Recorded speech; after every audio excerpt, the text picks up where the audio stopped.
Hey reporters, welcome back to my channel. Let's get into a recap of what went down on last night's episode of Teen Mom Next Chapter. Spoiler alert, Tyler goes on his way to his vasectomy appointment and then backs out at the last minute. We're gonna get into that later on. So kicking things off from the top, Leah shows us her and Jalen's new house, and the twins are coached into asking them if they're going to be getting married and having kids in the future. At this point, it becomes very obvious to me that producers are asking the kids to set up lines for the moms or the parents, similar to how they used to do with the friends in the earlier seasons, and even in 16 and Pregnant as well. I'm kind of curious how you guys feel about that. I find it a little borderline, not even gonna lie. Leah, she says, like we've all seen in the previews, that she was not planning on having kids, but she feels like her relationship with Jalen and their financial situation has left her open to the idea of having more kids. Speaking of more kids, is 3 kids not a house full? Because Kate talks about how her body won't let her have any more kids.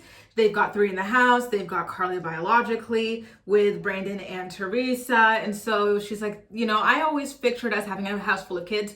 And so it's sad knowing that that's not going to happen. I'm like, you've got 3 kids. How many do you guys need? Like, you guys don't need like a schoolhouse, like freaking 20 kids or something like that. Like 3's enough. And not to be rude or anything, but it seems like that is even too much for her anyway. You know what I mean? In terms of her, or should I say overwhelming? Maybe that's a little bit more polite. Anyway, Tyler then says that he's done his part to help advance the human race, populate the earth and everything like that. So he's ready for his vasectomy. I had to laugh. I don't know. Tyler's way of talking is so funny to me. I find him I don't know. I like him. I find him funny. Sorry, y'all. I'm very thirsty. So, meanwhile, in Florida, Lewis popped up. Like, him popping up, by the way, was a jump scare. I had like this tube of Pringles I was eating, and I was like looking down, like trying to fish my hand out of it because I got stuck at that point, when you only have like this much left. And so I'm trying to pull it, and then I look, whoa, there's Lewis looking at Stella through the thing at the playground. I was like, who the hell is that? Where did he come from? Like, how did he know where to find her? I thought like he goes to Brianna again. Like, what? Like, it was so scary. Apparently he started coming around, but I don't know what that means in Brianna's world. Maybe he saw her and Stella like twice, and she considers that consistent. And so she decides to invite him to Stella's kindergarten graduation. And she seems very convinced that he's going to come, but we all already know that that is not going to happen. Sadly, of course. Meanwhile, in California, it's time to choose a new school for Ryder. Zach wants to move to a safer area after the targeted shooting that we're supposed to now pretend was random. He says that he just doesn't really feel safe in his neighborhood, which, again, it was a targeted shooting. Cheyenne said in her podcast, I listened to this week's episode, and she did say that she's frustrated, by the way, that she's not able to come out and call out either Brianna or Ashley for being like blatantly wrong in their big dispute. But she said in her podcast that they kind of live in like the hood or something like that, and it is a dangerous area. But I was like, Zach, aren't you like dangerous yourself as like a repeated drunk driver, as an identity thefter or whatever? Like, all right, but I understand the irony of somebody like that who repeatedly violates people and puts them in danger, crying about not feeling safe, okay? Now, back in West Virginia again, Leah invites Jalen's sister to join her for dinner to celebrate her friend's birthday. And they have literally a copy and paste conversation of the conversation that we saw earlier between Leah, Jalen, and the twins. It was, are you guys gonna get married? Are you guys gonna have more kids? I was like, okay, give us something new to talk about here. Like, why are we not seeing their photo shoots? Like, they do so many photo shoots on Instagram, but we have not seen the logistics behind them, like why they decide. Like, I'd be more interested in seeing that on this show than like the same old conversation rehashed with different people. Back in California again, Ashley surprises Bar by picking him up at the airport post rehab. He was super emotional and grateful, which was cute. Then they surprised Holly with him at home later on, which I thought was adorable. I love her giant afro puff. Ugh, so cute. Meanwhile, in Michigan, Tyler calls Gary for advice on his upcoming vasectomy. Listen, like, I thought this was an important, I know that men don't really watch Teen Mom like that, like not that many, But I thought it was an important scene because so many men are still so ignorant about vasectomies, and they feel like it's like the end of their manhood or whatever. Like, you know what I mean? So I was really happy that the guys had this conversation on this show.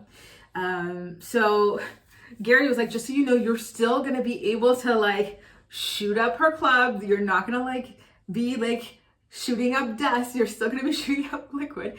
And then Tyler, he goes, oh, well, listen, I don't mind if they get rid of all of it. Like, hell, I'm even open to being castrated. I was like, well, all right then. Gary says that like sometimes he thinks about wanting to have more kids, and he's like, I don't like, it's because it's a combination of his daughters growing up and knowing that he'll never be able to have another kid again unless he reverses the vasectomy. So that was kind of food for thought as well.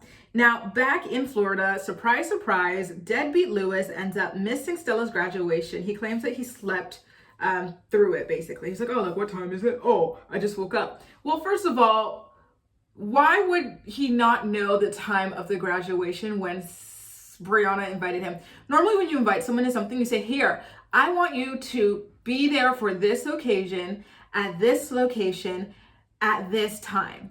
Can you make it? And then you, as the recipient of the invitation, you read or you process if this is being spoken to you verbally. You go, oh, yes, I am available for this occasion on this date at this time. I will be there. You know what I mean? So like, why would he ask the day of what time does it start? Like, it's just so weird. I really don't like it. What a loser.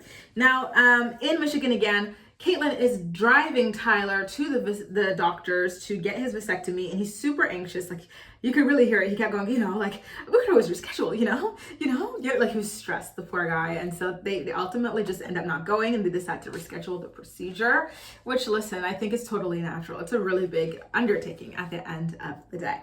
Now, in the final scene of the episode, worth noting anyway, Leah and her friends talk about kids again. One thing I will say though, was that it was a very, very necessary conversation about, multiracial children, multiracial families, the challenges of that from a white perspective, because these are things that white people don't really have to think about until they are with a person of color or they have a child of color.